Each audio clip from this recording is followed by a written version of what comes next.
Gimel. Keshem Baraj, Mechamat Rahmantou, Baray Taoram, c'est ça? Ouais, Gimel.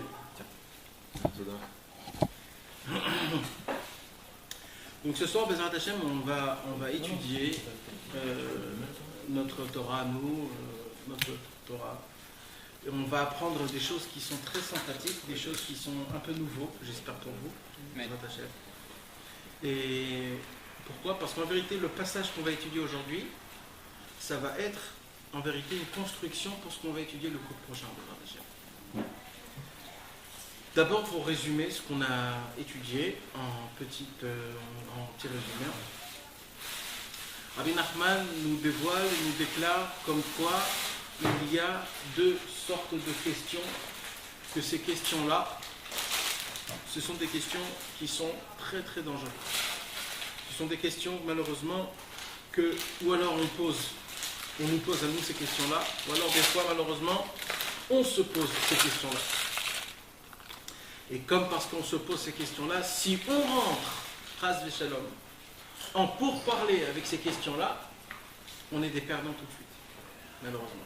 On est perdants. Il dit Rabbi Nachman, ne croyez pas que vous êtes assez fort pour essayer de répondre des réponses à des questions. Alors, le premier catégorie de questions, c'est quoi? C'est les questions qui viennent de la science.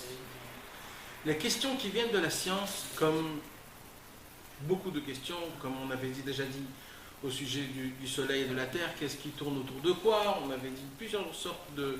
Comme aujourd'hui il y a des sciences, et que par rapport à ces sciences on se base, et qu'on voit que des fois dans la Torah il y a des choses qui controversent un petit peu ces sciences. Alors il y a des gens qui vont venir et ils vont te faire montrer comme quoi la Torah, ou alors ce que nos sages nous apprennent, en vérité ça contredit les sciences. Alors il dit Rabbi Nachman, il faut savoir déjà de départ, il ne faut pas rentrer dans ces questions-là. Maintenant, deuxième chose, il dit Rabbi Nachman, sache une chose, il y a une réponse à cette question-là.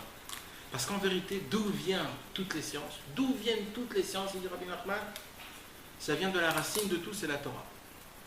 L'écorce de la Torah, la poubelle de la Torah, entre guillemets si on peut le dire, ce sont toutes les sciences qu'il y a aujourd'hui. C'est comme ça. L'écorce de la Torah, toutes les choses qui sont en plus, les choses qui sortent de la Torah, ce sont toutes les sciences. Donc si aujourd'hui on va te poser une question, parce que dans la science Intel, on a vu qu'il contredit ça, ça ne veut rien dire du tout. Il faut juste être un petit peu connaissant, comme on veut le dire le Rambam. Le Rambam, c'était un homme qui connaissait toutes les sciences, qui connaissait toutes les sagesses et tout ça, etc., etc. Si lui, tu lui posais des questions, il te disait exactement. Pareil avec Rashi, c'était un homme qui était vraiment quelqu'un qui était basé en tout, il était béton armé dans toutes les sciences. Tu pouvais lui poser toutes questions, toutes sortes de mathématiques, tout ce que tu voudrais, lui aussi il savait quoi répondre. Le problème c'est que nous on n'est pas aussi important, donc nous on ne peut pas répondre à des choses comme ça. Mais il faut savoir qu'il y a une réponse à ces sciences. Si on te contredit la Torah à cause des sciences, il y a une réponse à ça. Mais quand même il dit Rabbi Nachman, il faut faire attention de ne pas rentrer dans ces choses-là parce que c'est dangereux. Ça c'est la première catégorie de questions. Deuxième catégorie de questions, là Rabbi Nachman dit, tout celui qui rentre, il ne sort plus. Cette catégorie de questions, c'est même pas une question de science, c'est une question que la question elle est tellement compliquée qu'en vérité c'est même pas une question. Et parce que tu comprends pas la complication, tu vois pas où il y a le problème, donc tu fais tout baser. C'est comme on avait dit la semaine dernière, on a expliqué ça, c'est qu'il y a plein de questions, et comme il y a plein de questions, tu conclus quelque chose, tu n'es pas sûr, juste une conclusion, comme il y a plein de questions. C'est comme par exemple... il y a quelque chose qui est, on va dire, vraiment un exemple qui ne touche à rien, mais on va prendre un exemple. Comme par exemple aujourd'hui, ils ont dit comme quoi il existe des extraterrestres. Comment il existe des extraterrestres? Parce qu'il y a 2-3 fous qui se sont amusés à faire du Photoshop dans des photos, dans des trucs. Et ils ont fait montrer comme quoi il y a des vaisseaux spatiaux, il y a des photos, il y a des petits démons. Alors depuis, ils se sont dit qu'il y a des extraterrestres. Donc en fait, là, il n'y a aucune preuve. Maintenant, si tu parles avec quelqu'un qui y croit vraiment qu'il y a des extraterrestres, il va te faire montrer des centaines de vidéos, il va te faire montrer des gens qui te disent comme quoi c'est obligé, et en Amérique, il y a des papiers, il y a des trucs, comme quoi il y a des témoins, il y a des choses abominables. Alors en vérité, il n'y a rien de concret, mais il y a plein de conclusions. C'est marrant parce que tous les témoins sont en Amérique. Ouais. Et donc en fait, ce sont des conclusions, en fait, c'est ça l'histoire. Donc ils se sont posés beaucoup de questions, ils ont conclu quelque chose. Maintenant, il dit Rabbi Nachman, c'est pareil, une sorte de... La Torah nous dit que les extraterrestres n'existent pas. Ça n'existe pas. Le monde a été créé pour nous les Juifs. Donc il n'y a rien au-dessus de cette terre. Il n'y a rien du tout. Rien. Tout ce qu'il y a de vivant, c'est que dans cette terre ici. Il n'y a rien.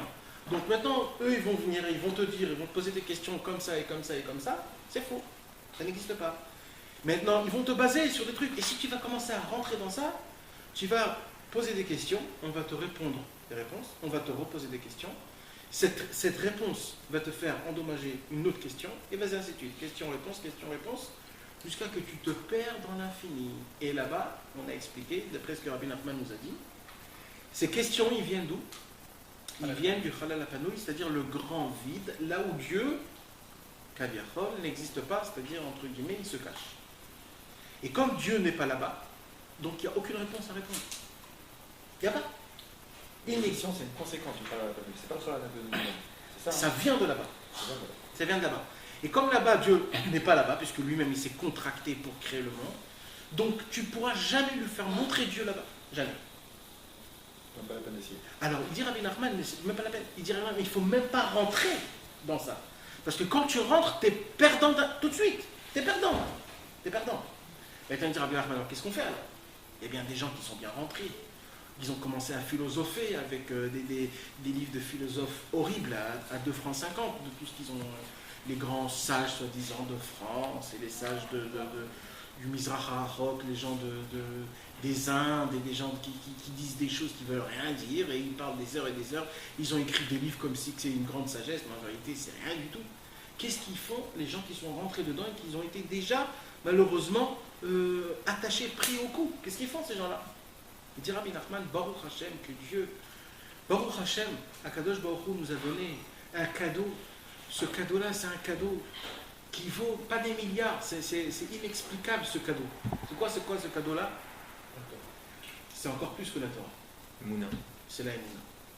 C'est le cadeau que Abraham, Yitzhak et Yaakov nous a donné. Quand Moshe, un jour, il a dit Rabbi Nachman en plaisantant, il a dit, quel kiff, que comment la Torah commence?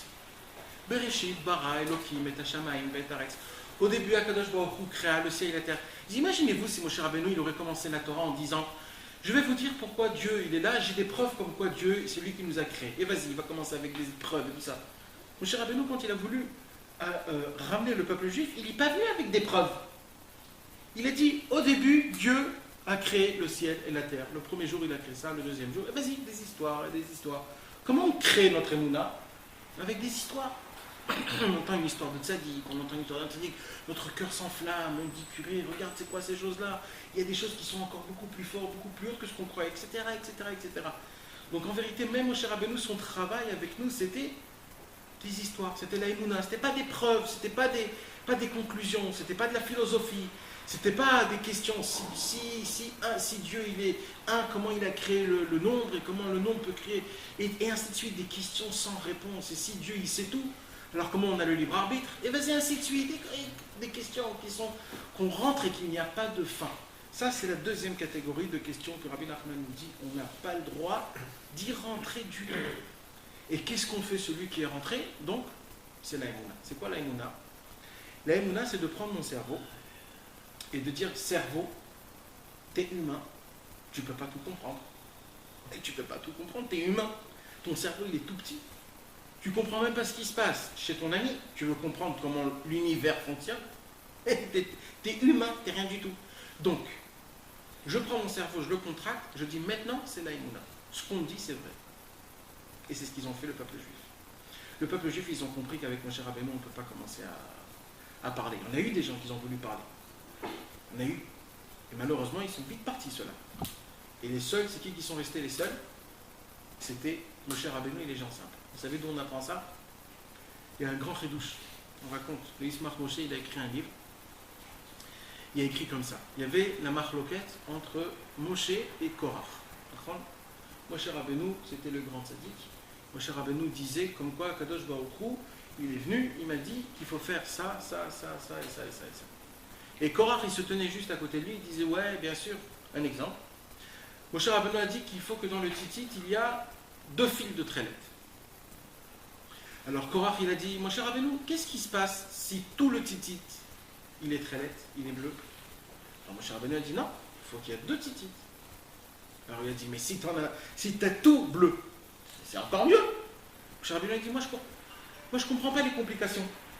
Moi je vous dis très simplement, Dieu nous a demandé 2, il faut 2, c'est tout, pas plus. Qu'est-ce qu'il a fait Korach? Il a fait du pile-poule. Il a essayé de rentrer dans des questions et des réponses. Deuxième chose qu'il a fait, Moshe Rabbeinu, il a dit, il faut mettre une mezouza à la rentrée de la porte d'une maison. Korach, il est venu chez Moshe, il lui a dit, qu'est-ce qui se passe si dans ta maison, c'est rempli de livres saints? Est-ce que j'ai besoin de mettre la mezouza, puisque la maison est remplie de livres saints? Moshe Rabbeinu lui a dit, bien sûr qu'il faut le mettre. Il a dit, mais toute la maison est remplie de livres. À quoi ça sert de mettre une mezouza? Et vas-y, ainsi de suite. Il a commencé à faire des questions et des réponses pour le contredire. Qu'est-ce qui s'est passé? Le peuple juif s'est divisé en 2. Il y avait les gens qui ne comprenaient pas trop, les gens simples. Quand ils sont partis chez Moshe Rabbeinu, ils ont compris ce que Moshe Rabbeinu disait. Des choses simples, sans questions, sans réponse, sans mathématiques, sans... Et il y avait les gens de Korach, c'était qui les gens de Korach? Les gens qui sont venus avec leur sagesse, qui sont rentrés, qui ont commencé à faire des philosophies, et la Torah, et Dieu, et ce qu'il nous donne, et tout ça, et tout ça. Comme ça, le peuple juif s'est divisé en 2. Et après ce qui s'est passé, la terre s'est ouverte, ils ont mangé en outil Korach et tous ses élèves. Pourquoi ça? Pour qu'il reste un peuple simple qui puisse recevoir la Torah. En vérité, c'est un filtre que Dieu a fait. Dieu a dit, si je vais donner la Torah à tout le monde, qu'est-ce qui va se passer? Les gens qui sont pas bien, ils vont commencer à faire des questions et des réponses. On ne va jamais terminer ce qui va se passer. Ils vont comprendre tout l'inverse de ce que je leur dis. Alors je vais faire que Korach vienne pour que lui il prenne tous les mauvaises personnes. Comme ça, le peuple juif puisse être le plus simple, le plus bien. Et c'est ce qui s'est passé. Quand on a reçu la Torah, c'était les gens les plus simples qui ont reçu la Torah, les élèves de Moshe Rabbeinu. Donc de là, on voit qu'en vérité, la Emouna, c'est quoi la Emouna? C'est quand je comprends que là, mon cerveau ne peut pas capter. Là, mon cerveau ne peut pas capter, donc je ne peux pas tout comprendre. Si je ne peux pas tout comprendre, je m'appuie sur la Emouna. Sachez, mes amis, que ça, les goïms ne savent pas le faire. Les goïms ne savent pas faire ça. Ça, c'est un travail que Dieu nous a donné aux Juifs. Ça veut dire quoi? Ça veut dire que là où je ne comprends pas, je m'appuie sur Dieu. Vous savez quel niveau on peut arriver grâce à la Emouna? Là où tu me dis, j'y vais. C'est ça la Emouna. Là où tu me dis, j'y vais. Mais le sechel, c'est quoi le cerveau? C'est moi, il faut d'abord que je comprenne. Si je ne comprends pas, j'y vais pas. Donc le cerveau te contracte, tu restes un minable. Mais la Emouna, elle peut te faire grimper des mondes et des mondes, puisque je m'appuie sur toi. Donc dis-moi là où il faut que j'aille, j'y vais. C'est ça la grandeur qu'il nous dit Rabbi Nachman. Il dit la Emouna, elle te fait faire quoi? Elle te fait faire sortir du plus loin et du plus horrible chemin, même si tu es rentré dans l'endroit le plus horrible. Pourquoi? Parce que tu vas comprendre que tout n'est pas compréhensible. Il y a des choses qu'on ne peut pas comprendre. Les questions et les réponses qui viennent du grand vide, là où Dieu se cache, on ne peut pas comprendre. Donc ça, c'était un petit résumé de ce qu'on avait étudié. Et maintenant, on va avancer. Et là, Rabbi Nachman va nous donner un deuxième conseil, une porte de sortie pour les personnes que malheureusement, là on parle, on va dire c'est comme un troisième niveau. Là on parle des gens qui sont rentrés dedans et qui ont étudié ces sciences, ces philosophies, on va dire, qui sont un petit peu contre Dieu, malheureusement. Les gens athées, qui ont des preuves et qui ont des mathématiques comme quoi Dieu ne peut pas exister. Rabbi Nachman, il a étudié ça? Alors là, on va parler de ça. Alors là, on parle des gens qui ont été, on dit en hébreu, me'ayen, des gens qui ont approfondi. Ces gens-là, c'est vraiment un problème. Alors il dit Rabbi Nachman comme ça. Achda, message, entre parenthèses, il faut que vous sachiez quelque chose. À chaque fois que Rabbi Nachman emploie le mot da, ça veut dire qu'il le fait faire descendre du monde le plus haut, du monde de Hatzilut. C'est pas une Torah juste qu'il a dit, cette Torah-là, il a fait descendre du monde le plus haut qui puisse exister. Chaque fois qu'il y a écrit da, comment ça marche? Dans la Gemara, on dit Tashma. Ça veut dire viens et écoute. Dans le Zohar, on dit Tachazi. Viens et regarde. Et le Likutei Moharan, c'est Da. C'est le cerveau. Encore plus haut. Le premier niveau, c'est l'oreille. Après, c'est les yeux. Après, c'est le cerveau. D'accord? Alors, Arda, sache. Im yesh tzadik gadol shu bechinat Moshe. Il dit Rabbi Nachman, si il existe un tzaddik énorme, que ce tzaddik-là, il est tellement grand, on ne parle pas là de tous les tzadikim. Hein. Là, il y a beaucoup de tzadikim. Là, Rabbi Nachman, il emploie un mot, si c'est un tzadik qui fait partie du niveau de Moshe Rabbeinu. Utsarich davka le'ayen bedivre ha'epikorsit ha'elu. Lui, justement, il doit étudier ces philosophies-là. Il doit étudier ces sagesses qui sont, on va dire, contre Dieu. Pourquoi ? Même qu'on ne peut pas les répondre. Même le plus grand tzaddik au monde, comme Moshe Rabbeinu, lui aussi ne peut pas répondre à des questions pareilles. Al-Kol Zemekomem, il nous explique Rabbi Nachman, au fait, grâce au fait que ce tzaddik-là, il va étudier toutes ces philosophies-là qui sont vraiment du poison,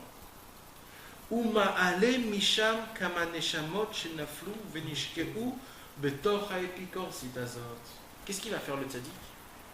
Le tzaddik, quand il va étudier toutes ces questions et ces réponses qui ne sont pas bien, en vérité, dans sa sagesse, c'est-à-dire dans sa neshama, il va monter d'un niveau qui est énorme, que ce niveau, en vérité, il va descendre dans cet endroit là-bas, et il va chercher, est-ce qu'il y a des âmes qui se sont perdues ? On va dire un exemple qui est, imaginez-vous quand on monte dans la Lune, ok ? Les astronautes, ils sont attachés avec un fil. La fusée, quand ils veulent sortir de la fusée, ils sont attachés pour pas qu'ils se perdent. Imaginez-vous, si Chas Veshalom, le fil se coupe. Qu'est-ce qui se passe ? Cet astronaute, c'est terminé, il n'y a plus rien, il se perd dans l'espace. D'accord ? Maintenant, il y a un homme. Cet homme-là, il est spécial. Cet homme-là, il a une force qui est énorme. C'est qu'il a son fil est très très très très long. Et son travail à lui, c'est de chercher des gens perdus comme ça, dans l'espace. C'est ça qui fait le tzaddik du niveau de Moshe Rabbeinu. Son travail, c'est de y aller dans ce vide, dans le Chalal Hapanouï, là où Dieu n'existe pas. Pourquoi ? Pour chercher des âmes perdues. Maintenant, comment ça se passe ? C'est très simple. Le Baal Shem Tov nous dit quelque chose d'important. Le Baal Shem Tov nous déclare, là où un homme pense, c'est là-bas où il est. Ça veut dire, je peux être ici, là, ma tête, elle est à Paris. En vérité, je suis à Paris. Et la preuve, je peux te parler des heures, tu m'écoutes, mais en vérité, tu es à Paris. D'accord ? Ça se passe toujours. Un homme, il peut être dans sa Hamida. Il est en train de penser à New York ou à Miami. Et il n'entend même pas ce qu'il dit. Il peut dire ce qu'il a envie, il peut même se prosterner, faire tout ce qu'il est. Il peut faire Kratano tout de suite, tellement qu'il est habitué, mais en vérité, il n'est pas là. C'est pour ça qu'on dit comme ça. Quand le tzaddik il va commencer à étudier ces choses-là, peut-être son corps, il est là. Mais en vérité, sa neshama, sa personnalité à ce tzaddik, en vérité, elle part dans ce vide là où Dieu n'existe pas. Pourquoi ? Pour chercher des âmes que eux ils se sont complètement perdus là-bas. Et on raconte, ça serait très bien si vous pourriez le voir dans les écrits, si vous avez les livres, mais c'est écrit dans le Chayem Oharan, Rabbi Nathan, il raconte que Rabbi Nachman a fait ce travail avec surtout 3 personnes. Il y avait 3 personnes qui habitaient à Ouman. C'était des personnes qui étaient, on va dire, du niveau le plus haut qui puisse exister à leur génération, du serpent. C'est-à-dire du côté pas bien du tout. Ils étaient, on va dire, presque les amis du Satan. C'était des gens de très très haut niveau dans l'impureté. Ces personnes-là, ils étaient rentrés, mais vraiment approfondissant, dans des choses qui étaient vraiment contre Dieu. Jusqu'à qu'ils se sont arrivés à un niveau de ne plus dire le nom de Dieu. Pendant des années, ils ont arrêté de dire le nom de Dieu. Mais ils ont juré de ne plus le dire. Ils ont juré de ne plus dire le nom de Dieu. C'est les masculines. Les masculines. Ouais. Il y en avait un qui s'appelait Hirschberg, c'était Levinson. Vous avez entendu parler de Levinson, il a écrit plusieurs livres, jusqu'aujourd'hui on parle de lui. Et bien leur gendre à ce Levinson-là, c'était eux, c'était 3 gendres. Ces personnes-là, ils étaient d'un niveau qui était très très très très très haut. Ils avaient reçu une épée en or du grand pape. Il y avait le grand pape, mais pas le pape chrétien. En Russie, il y a un autre... Le tsar. Le tsar. Mais comme ça on y a pensé. Ouais. Le pape. Ils avaient reçu, c'était comme une médaille, une épée en or d'eux, parce que c'était un niveau qui est très énorme. C'était des juifs qu'ils ont complètement enlevé Akadosh Baruch Hu. Ils connaissaient parfaitement la Torah, je crois. Ils étaient bien sûr, c'était des érudits dans la Torah. Ouais. C'est pas une sagesse juste de dire que la Torah elle est nulle quand l'histoire c'est de connaître la Torah et de dire que c'est faux. Et ben eux ils étaient dedans, Maintenant on raconte qu'il y a eu beaucoup de tzadikim qui sont partis à Ouman pour être là-bas le Rav, parce que chaque ville il y a un Rav. Et quand ils ont vu ces trois-là, tout de suite ils repartaient parce qu'ils ne pouvaient pas contre eux. Ils ne pouvaient pas. Tellement ces gens-là, c'était des gens ils ne pouvaient pas les supporter. Jusqu'à que Rabbeinu est rentré là-bas. Dès que Rabbeinu est rentré là-bas, c'était un vendredi, Rabbeinu a fait Shabbat là-bas. Pendant le Shabbat, ces trois, il a dit, venez, on va voir, c'est qui ce tzaddik-là. Et ils sont partis tester Rabbi Nachman. Pendant le chemin, les trois parlaient d'un problème mathématique que pendant des années, ils n'arrivaient pas à conclure ce problème. Un problème mathématique. Et pendant le chemin, ils marchaient. Dès qu'ils sont arrivés, ils ont frappé la porte à Rabbeinu. Rabbeinu, il était en plein milieu de sa séouda. Et dès que les trois rentrent, Rabbeinu, il dit, le problème mathématique, la réponse est ta ta ta ta ta ta ta ta ta. Les masculins, ils sont devenus complètement dingues. Ils se sont dit, purée, mais attends. Nous, ça fait des années, qu'on cherche ce problème. Le bishop, le tsar, il n'a pas compris. C'était quoi? Même le tsar ne savait pas c'était quoi la réponse. Comment lui, il a dit? Alors il a dit, ne vous inquiétez pas, je ne sais pas ça par Ruach HaKodesh. C'est par sagesse. Je comprends ça par rapport à vos cheveux. Alors ils sont repartis.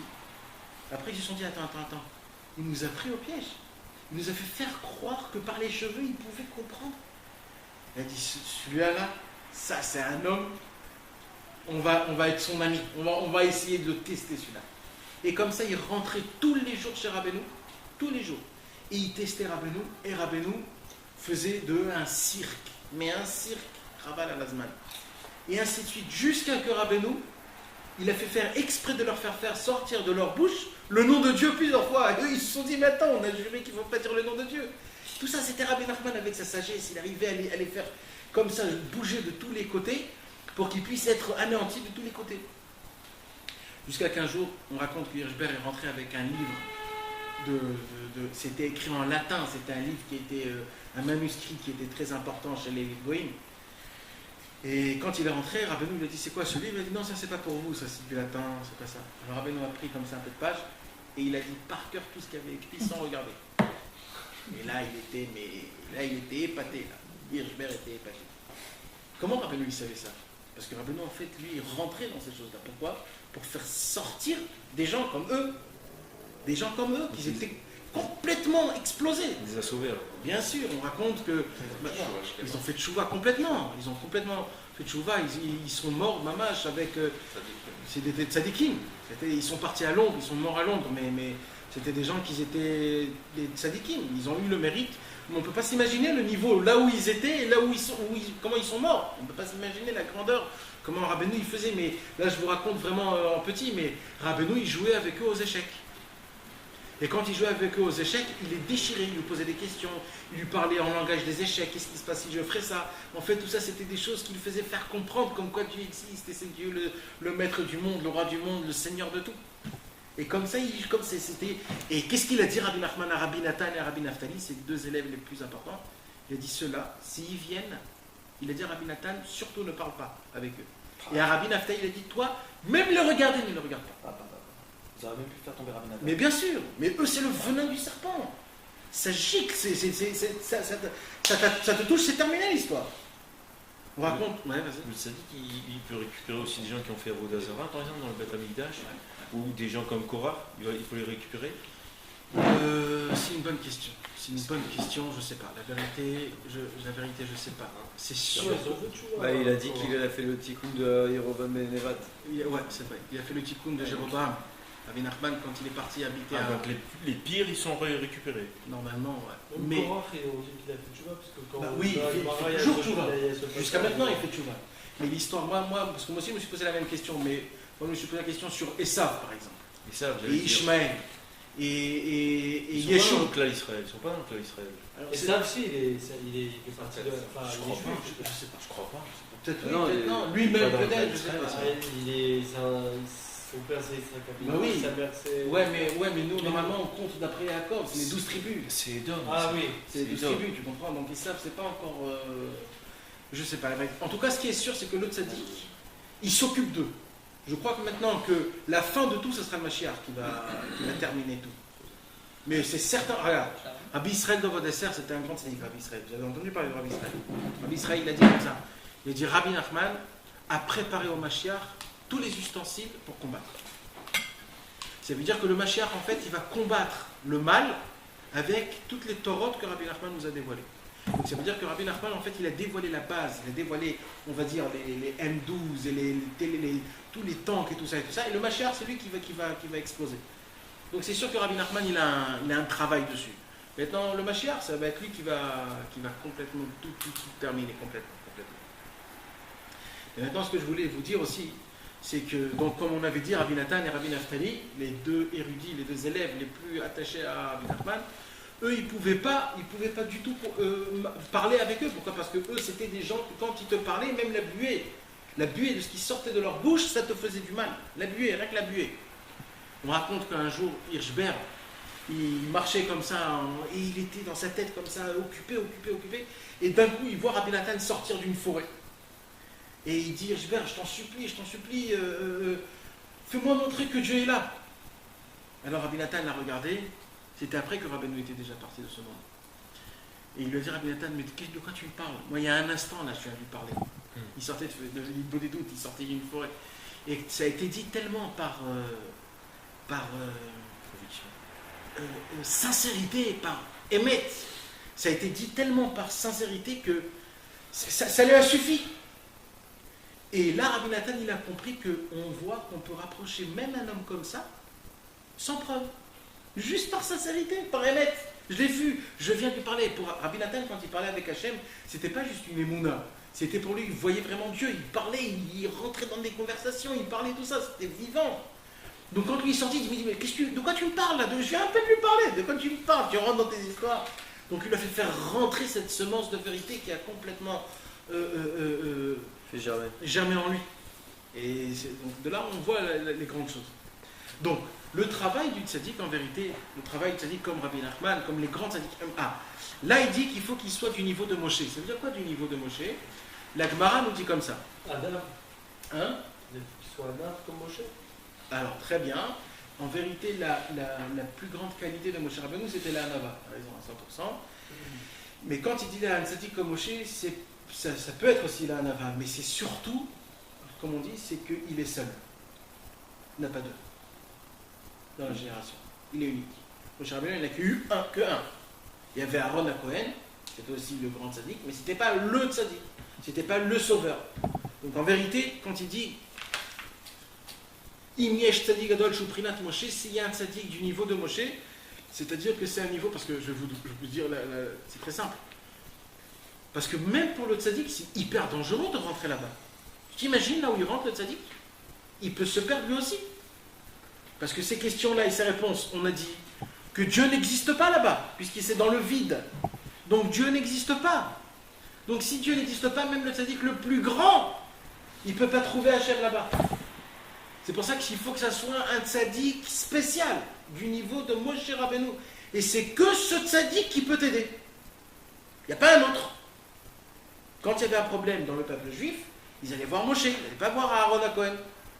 Pourquoi? Parce que c'était que Moshe, celui qui avait la possibilité de supporter tout. Quand Akadosh Baruch Hu a voulu effacer le peuple juif, il y a eu un seul qui a dit, si tu veux effacer le peuple juif, efface-moi avec. Il y a eu un seul, c'était Moshe Rabbeinu. Pourquoi? Parce que c'est que un tzaddik du niveau de Moshe, qu'il a une force qui est tellement grande qu'il peut supporter même les choses les plus bas et les choses les plus puantes et les choses les plus vraiment critiques qui puissent exister. Et après Moshe, qui était le tzaddik de la génération après la mort de Moshe? Alors, on voit dans la Gemara, c'est pour ça, c'est ce que je voulais dire tout à l'heure. Dans la Gemara, on voit plusieurs fois des tzaddikim qui parlent, et quand ils disent un grand chidouche, ils disent Moshe Shapir Kahamart. T'as bien parlé comme Moshe.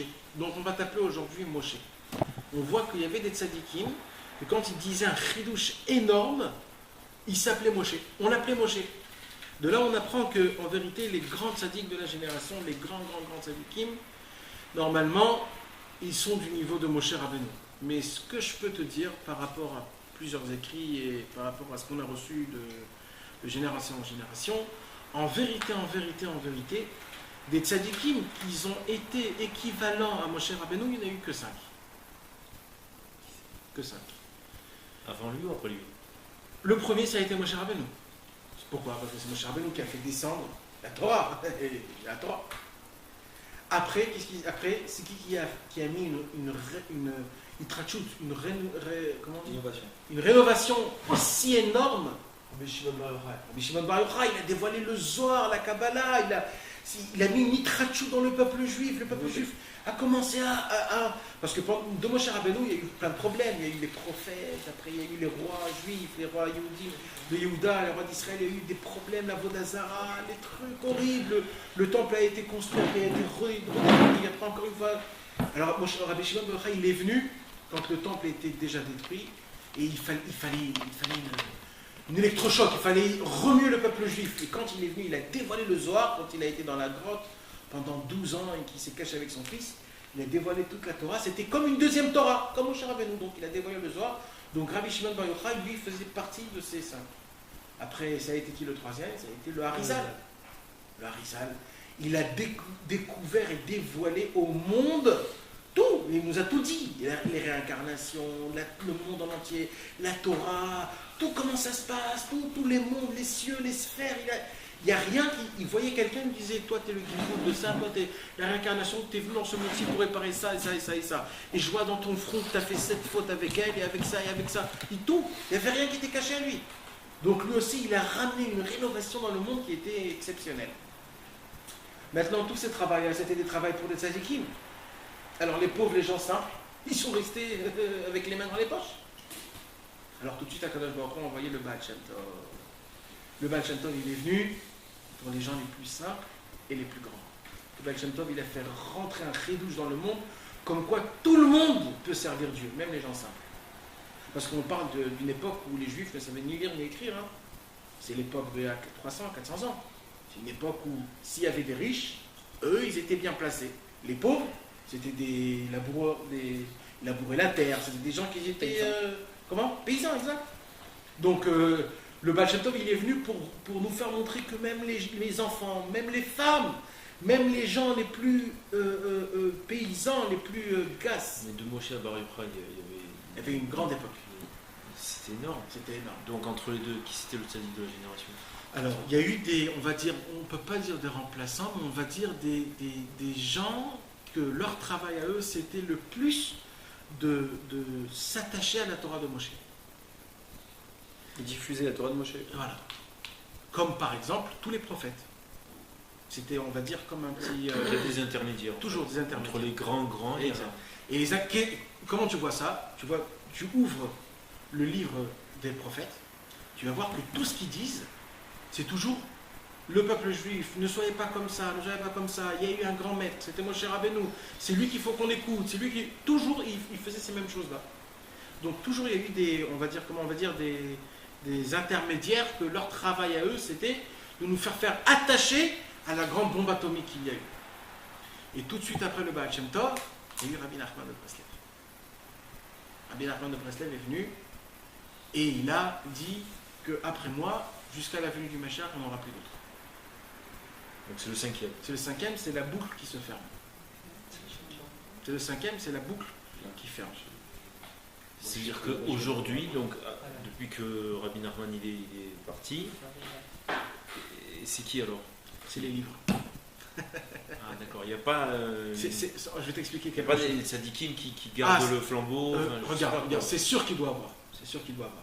Mais il faut que tu saches quelque chose. Les rabbis d'Israël. C'est sûr, c'est sûr. Mais il faut qu'on sache d'abord quelque chose. Ça, c'est très très important de savoir. Malheureusement, on a parlé de ça le premier cours quand on est venu ici. Malheureusement, on est hyper matériel. On adore tout ce qui est matériel, les nouveaux téléphones, les nouvelles voitures, les nouvelles iPhones, tout ça, etc. Et on adore, même dans la Torah, tout ce qui est matériel. On adore, malheureusement. Donc on s'attrape toujours à quelque chose d'extérieur. Comme les gens me disent des fois, c'est dommage, on n'a pas de photo de Rabbi Nachman. Je dis heureusement on n'a pas trouvé Rabbi Nachman. Sinon toute la journée vous allez faire de lui la Vodazara, vous allez le regarder, il était comme ça, il est comme ça. Rabbi Nachman, quand je dis quelqu'un son nom, toi, nous tous, c'est quoi nous en vérité? Nous, c'est quoi? Quand je dis Nathan, moi, ma personnalité, c'est pas mes cheveux, c'est pas mes yeux, c'est pas ma bouche, c'est pas mes habits. En vérité, nous tous, on est quoi en vérité? C'est plus que mon âme. C'est ma personnalité, c'est moi, c'est ma personnalité, c'est pas mon corps. Mon corps, c'est juste un habit, c'est juste un habit, une couche. C'est juste un ustensile de mon âme, mais en vérité, c'est qui raisonne? C'est qui parle? C'est qui pense? C'est qui fait des actions? En vérité, c'est mon âme. Donc en vérité, qu'est-ce qu'on cherche, nous? On cherche l'écorce, l'habit ou l'âme? C'est pour ça que si quelqu'un il recherche l'âme de Rabbi Nachman, pour lui, l'âme de Rabbi Nachman n'est pas morte. Une âme ne meurt pas. Son âme, c'est quoi? C'est ses écrits. Tu as compris? Donc en vérité, on n'a pas besoin d'un corps. On ne cherche pas le corps. Et c'est-à-dire, si quelqu'un va sur la tombe du Harizal, de la même manière, il va chercher le Harizal, ça revient au même ou c'est encore une autre étape? Alors, on dit comme ça que chaque tzaddik qui est venu, il a changé les règles de ce qu'il y avait avant. avant. Il a ramené quelque chose de nouveau. Donc maintenant, s'il dit quelque chose, par exemple, on va donner un grand exemple, d'accord? C'est une belle question. On raconte comme ça qu'un jour, le Baal Shem Tov, il était assis dans sa table, et le Baal Shem Tov dévoile toutes les kavanotes du mikvé. C'est quoi qu'il faut être mechaven, c'est-à-dire de penser au nom de Dieu dans le mikvé. Et le Baal Shem Tov, il dévoile tous les kavanotes, Et à la fin de la table, il y avait le pépé de Rabbi Nachman Orodonker, qui pose la question au Baal Shem Tov et qui dit: Baal Shem Tov, mais ce que tu es en train de dire là, c'est contre le Hari. Le Hari a dit des autres kavanotes. Alors, le Baal Shem Tov, il a penché sa tête derrière, il n'a rien dit, et d'un coup, Rabbi Nachman Orodonker, il a une fatigue, pas possible qu'il lui tombe sur ses yeux. Il essaye de toutes ses forces de ne pas dormir. Devant la table du Baal Shem Tov, je vais dormir moi. Et il essaye de toutes ses forces, il essaye, et boum, il tombe. Et il n'en peut plus, qu'est-ce qu'il rêve? Il rêve qu'il voit plein de monde qui court, plein de monde. Alors lui aussi, il court après tout le monde. Et d'un coup, il voit le Baal Shem Tov et le Harizal qui s'assoient tête à tête. Et qui commencent à parler sur les kavanotes du mikvé. Le Harizal, il dit, moi je dis comme ça. Le Baal Shem Tov, il dit, moi je dis comme ça. Et il se parle, jusqu'à qu'à la fin, il dit, le Harizal, t'as raison. Et d'un coup, Rabbi Nachman Orodonker se réveille. Et le Baal Shem Tov, il dit, maintenant, il dit la réponse. Et il a dit à tout le monde ce qu'il a vu. Ça veut dire qu'en vérité, un tzaddik, il peut changer ce que le tzaddik avant avait dit. Vous avez compris? Donc c'est pour ça qu'il vaut mieux aller, c'est comme on dit, aujourd'hui, on ne va pas voir quelqu'un qui se trimballe avec un Nokia, les grandes bananes qu'on avait au début. Jamais on voit les... Aujourd'hui, on voit le plus récent. Entendu, il ne faut rien rajouter, rien retrancher. Ça nous... C'est vrai. Non, ça veut dire, Chas v'Shalom. Ça ne veut pas dire que maintenant l'autre n'existe pas, Chas v'Shalom. D'accord. C'est juste en plus, on va dire, c'est complémentaire. Mise à jour. C'est complémentaire. Exact. Complémentaire. Exact. Et ça veut dire, si des fois on voit des choses qui se contredisent, ça veut dire que le temps il change, parce que c'est comme ça, le temps change, c'est tout. Mais par exemple, sur la compréhension des écrits du Harizal, il y a des tzadikim plus récents, par exemple, comme le Baal HaSulam, ou même dans le monde Séphara, tu vois, des tzadikim comme Rabbi Yaakov Bersera, dont dans ses écrits qui ont été publiés plus tard, mais les gens ont vu aussi des idées très profondes qui sont aussi similaires à celles à ce qu'a apporté le Baal Shem Tov, tu vois, en termes de Pnimiut Torah. Donc c'est vrai que je pense qu'il y a quand même des tzadikim depuis plus récemment et même dans notre génération qui se sont arrêtés à un des tzadikim. C'est ça la question? Non, c'est-à-dire que chaque génération, il y a des tzadikim, je pense. C'est certain. Il y a des tzadikim qui... Mais d'abord, il faut savoir qu'il y a 36 tzadikim cachés et 36 tzadikim qui sont dévoilés dans chaque génération. C'est obligatoire. 72 donc. 72. Obligatoire. 36. Déjà, ça c'est une chose. Maintenant, à part ça, il y a le Rosh à la Medvav, il y a la tête de tous ces 36, c'est-à-dire de tous les 72. Et au-dessus de ça, il y en a encore un. C'est le tzaddik de la génération, un seul. Et après, il y a ses élèves. Donc en vérité, il y a plein de tzaddikim, ça c'est sûr et certain. Mais il faut savoir une chose. il y a des tzadikim, parce que maintenant il y a des tzadikim, il faut comprendre leur neshama. Il y a des tzadikim, que c'était des tzadikim, mais je vais dire ça un peu vulgaire, parce que, juste pour qu'on comprenne, pas Razvé Shalom, que il y a des tzadikim, mais en vérité à moi ils m'ont rien à rapporter. On va prendre un exemple, d'accord? Prendre un exemple. Razvé Shalom. Ça veut dire, on va prendre un tzadik, là on prend un exemple. Dis ça, non, tu peux dire un. Non, c'est pour qu'on comprenne, non, parce que je vais vous expliquer comment ça marche, ça veut dire. On va prendre un exemple, il y avait un grand tzaddik, on va dire. Roni Améagel. Roni Améagel. D'accord? C'est un bon exemple. C'est un grand. Non, Dafka de lui on apprend des choses, Dafka. Mais ça fait rien, on va dire Roni Non, mais à Améagel. nous. Ouais. Voilà, à nous qui. Non, parce que grâce à lui on apprend les halachot de quand il pleut pas, qu'est-ce qui se passe? Ouais, Ça se passe maintenant, parce que Dieu nous envoie la pluie, mais ça veut dire que c'est grâce à lui on apprend ça à la fois, donc de lui on apprend. Mais l'homme chanévian, on va dire Roni Améagel, d'accord? Roni Améagel, c'était un tzaddik qui était énorme. On dit sur Roni Améagel que tellement c'était un grand tzaddik que le plus grand tzaddik de sa génération ne comprenait même pas les paroles de Roni Améagel. Donc imagine-toi le tzaddik de Roni Améagel, imagine-toi. Moi, il m'apporte quoi? Ben, alors quoi? Ça baisse de sa grandeur? Ma putain, phrase de shalom. Mais ça veut dire quoi? C'est pour toi alors? Non, il y a des tzadikim qui sont venus dans ce monde-ci. Pour eux-mêmes, ils ont besoin d'être tzadikim et pour leur génération. Mais dès qu'ils partent, c'est terminé Parce l'histoire. qu'ils ont un travail à faire. Voilà, ils ont un travail. Ou c'est pour eux, ou c'est pour leur entourage. Mais dès qu'ils partent, c'est terminé l'histoire. Ils ont fait partie du tikkun. Exact. Rabbi Shimon Bar Yochai. C'est un tzaddik qu'il était, on va dire, à peu près au même temps de Roni Améagel. Regarde la différence entre Roni Améagel et Rabbi Shimon Bar Yochai. Rabbi Shimon Bar Yochai, il y a 3 millions de personnes qui viennent à la Gomer chez lui. Et à Roni Améagel, je ne sais pas s'il y a 10 personnes qui viennent dans sa tombe. Et le Rabbi Shimon Bar Yochai nous a amené une Torah que jusqu'aujourd'hui, on accomplit sa Torah à lui. Pourquoi? Parce que lui, c'était un tzaddik qui faisait partie des 5, qui englobait le monde en entier, qui englobait tout Israël. Donc lui, il faisait partie de tout Israël, tu comprends? Donc Rabbi Nachman, il fait pareil. Ça veut dire, il y a eu beaucoup de tzadikim, il y a eu Rabbi Yaakov Abu Chatzira, il y avait plein de tzadikim. Mais maintenant, l'histoire qu'il faut se poser toujours, c'est qu'est-ce que ce tzadik peut m'aider avec mon Yetzer Hara? C'est toujours la question dernière, finale, qu'il faut se poser. Ça veut dire que c'était des très grands tzadikim. Rabbi Yaakov Abu Chatzira, si on allume une lumière pour lui, y compris, c'est sûr et certain qu'on va avoir des miracles. Ça, il n'y a aucun safek dessus. Et il a écrit des écrits, moi-même je les étudie tous les Shabbats, ces écrits. Mais maintenant, pour le concret, d'accord, je sors dehors, j'ai des milchamot, j'ai des combats avec le Yetzer Hara, avec ça. Comment je fais? Il y a des livres où il faut regarder, il y a des livres où il ne faut pas regarder. C'est comme par exemple, tu vas aller chez le boulanger, tu ne vas pas lui demander une perceuse. Il faut savoir, la perceuse, c'est un tambour. Le boulanger, c'est le pain. Tu as compris? Quelqu'un qui a besoin de se renforcer, de se donner de l'éjection pour qu'il puisse vivre et pour qu'il puisse accomplir, c'est le Likutei Moharan, c'est le Likutei Halachot, c'est le Likutei Etzot, c'est le Sefer Amidot, c'est les livres que... Ça nous parle de ça, c'est le sauveur. Il fait partie des 5, tu as compris? Et juste entre parenthèses, Baba Saleh, le pauvre, il a perdu son fils Baba Meir de son vivant. Et Baba Meir est venu en rêve chez Baba Saleh. Et il voit que son fils, il court très vite. Il se faufile. Alors il lui appelle, il lui dit Rabbi Meir, où tu vas? Il dit il y a un cours de Rabbi Nachman.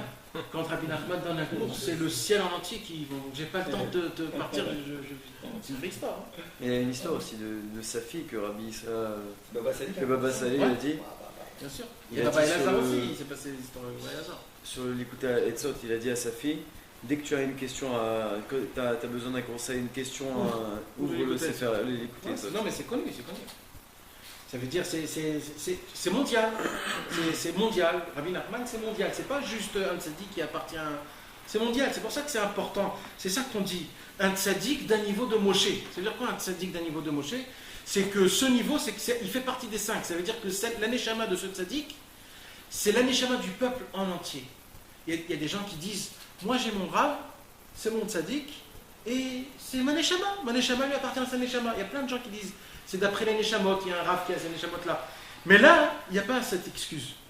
Parce que ces 5-là, ils englobent tous les 600 000 âmes. Tous. Que c'est ça, et pas d'autres. Pas d'autres. Tous. C'est comme ça. C'est les mêmes ou ils sont différents? En vérité, c'est les mêmes, en vérité. Mais il y a beaucoup d'explications dessus. Mais en fait, ça ne sert à rien de parler de ça. Parce que mais en vérité, on dit que c'est les mêmes. On dit qu'ils sont revenus la même fois. Donc, alors, on continue. Donc, qu'est-ce qu'on a dit? On a dit que ces tzadikim-là, ils vont rentrer dans les endroits les plus loin qui puissent exister pour nous ramener. Maintenant, il continue Rabbi Nachman. Ki elu hamevuchot ve'akushot shel haepikorsit hazot haba mechalal hapanui הם בבחינת שתיקה, מאחר שאין עליהם שכל ואותיות לישבם. Il dit Rabbi Nachman comme ça. Sachez, il va encore plus loin, il dit que toutes ces questions-là, pourquoi il n'y a pas de réponse? Parce que la seule réponse à répondre à ces questions-là, c'est de se taire. C'est ça la réponse. C'est de se taire. Donc ne cherche pas une réponse à dire quelque chose. C'est de se taire. Et pourquoi? Pourquoi? Là, Rabbi Nachman va nous dévoiler le secret de tout dans le monde. C'est quelque chose d'exceptionnel. Il nous explique comme ça, Rabbi Nachman. Qui a bria, alors je répète encore une fois parce que c'est important de bien comprendre.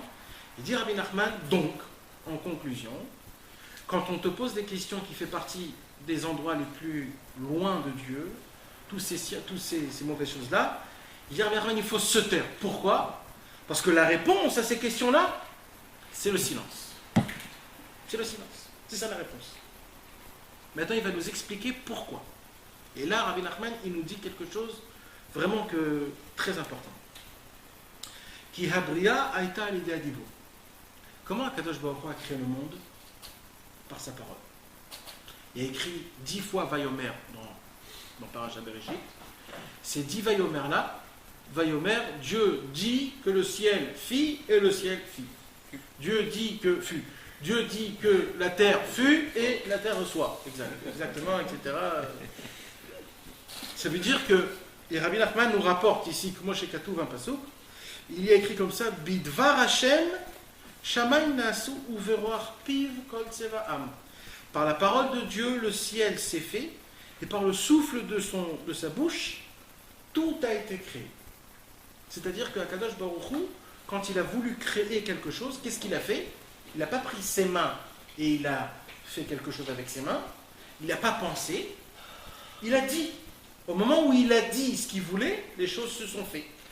Donc Akadosh Baruch Hu a choisi, en vérité, sa parole pour créer les choses. Ok? C'est la formule abracadabra. Exact. Maintenant, juste entre parenthèses, un beau chidouche que j'ai entendu, parce que c'est... Pourquoi on dit Yirat Shamayim? La crainte du ciel. La crainte du ciel. Pourquoi on ne dit pas la crainte de la terre, ou alors la crainte du soleil ou... Pourquoi la crainte du ciel? Shamayim, c'est le CHR. Eh ben non. Ça on dit aux enfants. Non, il est ça en met haut. partout. Attention. Il est bien au-dessus le ciel, c'est juste une création de Dieu, c'est comme le, je sais pas quoi, tu comprends? Non, c'est le Kivun d'Hachem. Ouais, bah alors on peut dire Yirat HaKochavim, on peut dire tout quoi, l'espace, le truc. Pourquoi on dit Yirat Shamayim? Alors c'est très simple. Quand Akadosh Baruch Hu, il a commencé à créer le ciel, c'est quoi Shamayim en vérité? C'est les cieux. Donc il y en a plusieurs. Exact. Mais c'est composé de quoi? Il a séparé les eaux. Esh, Maim. Shamaim, c'est Esh, Maim. L'eau et le feu. Dieu, qu'est-ce qu'il a fait? Dieu a pris l'eau et le feu, il a mélangé, il a commencé à faire de ça, on va dire, quelque chose pour créer le ciel. Alors le ciel, il était en train de se préparer à devenir le ciel. Mais quand il s'est préparé à devenir le ciel, Dieu a dit que le ciel fut. Et le ciel, quand il a entendu la voix de Dieu, il a eu une peur qui était tellement grande que d'un coup, il s'est arrêté, il est devenu comme il est. Et jusqu'à maintenant, on voit la crainte du ciel, parce qu'en réalité, le ciel ne devait pas être comme ça. Il devait être autrement. Mais il a eu une peur énorme de la voix de Dieu, qu'il s'est crispé, et il est resté crispé jusqu'aujourd'hui. C'est pour ça qu'on dit Yirat Shamayim, qu'on puisse avoir la crainte de Dieu, comme le ciel qui s'est crispé jusqu'aujourd'hui. C'est ça c'est de ça qu'on dit Bidvar Hashem Shamayim Nasu, par la parole de Dieu, le ciel a été créé. Tu veux que c'est expliquer ça? Non, je ne me rappelle pas où j'ai lu ça. Mais ça fait longtemps, ça fait des années. Alors maintenant, il nous dit Rabbi Nachman comme ça.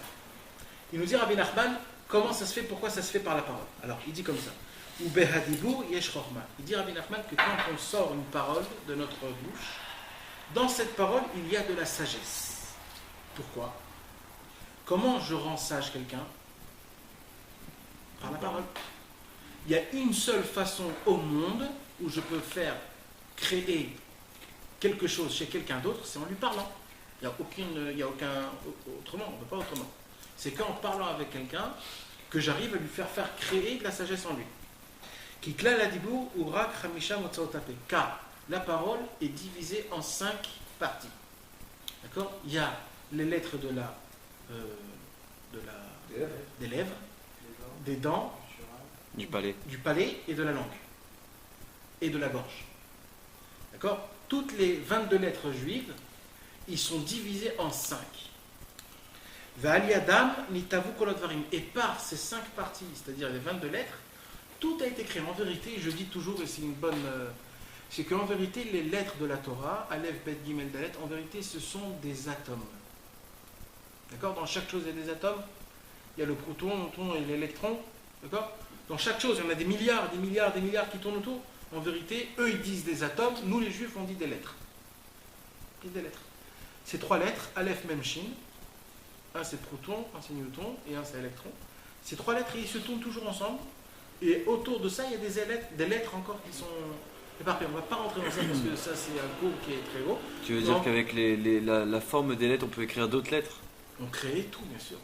Avec notre pensée. Avec Non, notre parce parole. que par rapport à ces 3 lettres qui sont basiques. Ouais, c'est Aleph, Mem, Shin, les lettres basiques. Par rapport à ça, on crée tout. D'accord? C'est la première, dernière et la moyenne. Donc en vérité, Non, c'est Tav la dernière. Ouais, c'est Tav. Ah, mais on le dit même pas alors, ça veut dire? Non, Tav, C'est encore autre chose.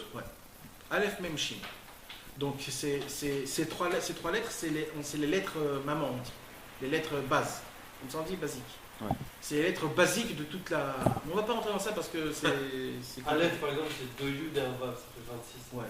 Même le même, c'est aussi. Même c'est un chaf et un vav. Un vav. Et Shin aussi. Il y a plein d'explications à ça. C'est la base, c'est les fondements. C'est les fondements. Tout, c'est L'ADN. C'est l'ADN de tout. Tout est basé dessus. C'est ça il s'écrit Bitvar Hashem Shamayim Nassou. Tu sais ce que ça veut dire Bitvar Hashem Shamayim Nassou? Ça veut dire que quand Akadosh Baruch Hu, il a dit Yehi Rakia, que le ciel se fut, le mot Yehi Rakia, il est encore figé dans le ciel. Ouais, parce que c'est c'est repris ça. à chaque instant. C'est ça qui donne la vie au ciel. C'est la parole de Dieu.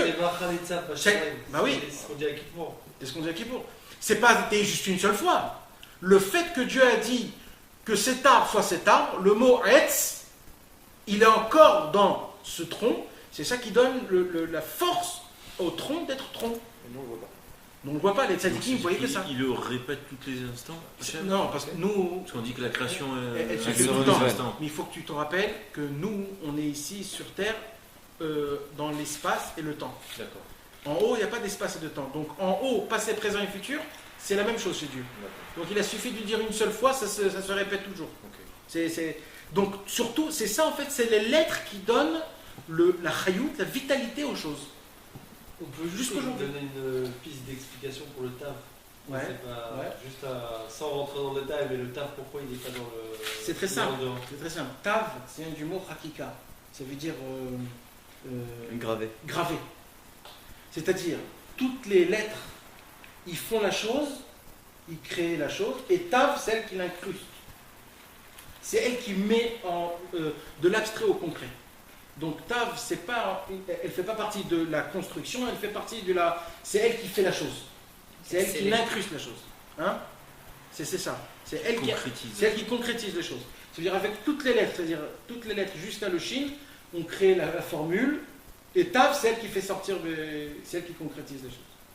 C'est pour ça qu'on dit que les dernières lettres, c'est... Alors, il nous dit Rabbi Nachman, donc dans la parole, il y a de la chorma, donc par la parole de Dieu. C'est pas juste la parole de Dieu, c'est-à-dire quand Akadosh Baruch Hu, il a dit une parole, en fait les lettres sont sorties de la bouche de Dieu et ces lettres-là ils ont créé la chose. Comme chez Katuv Kulam Bechokma Asita. Ve'adibur, ou gvul shel kol hadvarim. Et la parole, c'est la barrière de tout. Parce qu'en vérité, c'est quoi une parole en vérité? En vérité, la parole, c'est du souffle qui sort de notre poitrine, de notre... ça sort, et les 5 qu'on a dit, la gorge, la dent, les lèvres et la... En vérité, c'est elle qui prend ce souffle et qui le crée en parole. D'accord? C'est elle qui, en bougeant certainement, on crée le mot Aleph, bête. S'il n'y aurait pas la bouche, ça serait un vent qui sort comme ça, sans rien. C'est la bouche en fait qui prend cet air et qui la mâche, ou alors qui la fait faire en tout cas, pour que ça puisse sortir de ça une lettre. Et dire Rabbi Nachman, donc en vérité, la parole, c'est quoi en vérité la parole? La parole, c'est un timtsum, c'est un contractement. Comme quand Akadosh Baruch Hu s'est contracté.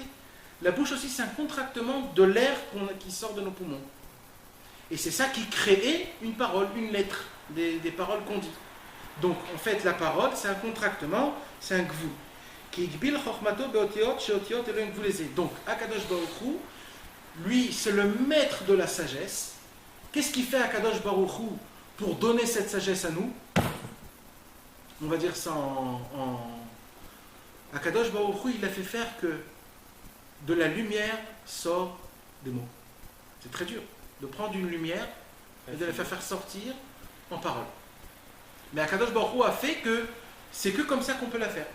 C'est comme ça qu'il y a des limites en fait. C'est une limite, exact. C'est ce qu'il dit là Rabbi Nachman. C'est pas quelque chose qui d'un coup tu penses à ça, ou alors tu le vois ou tu l'entends.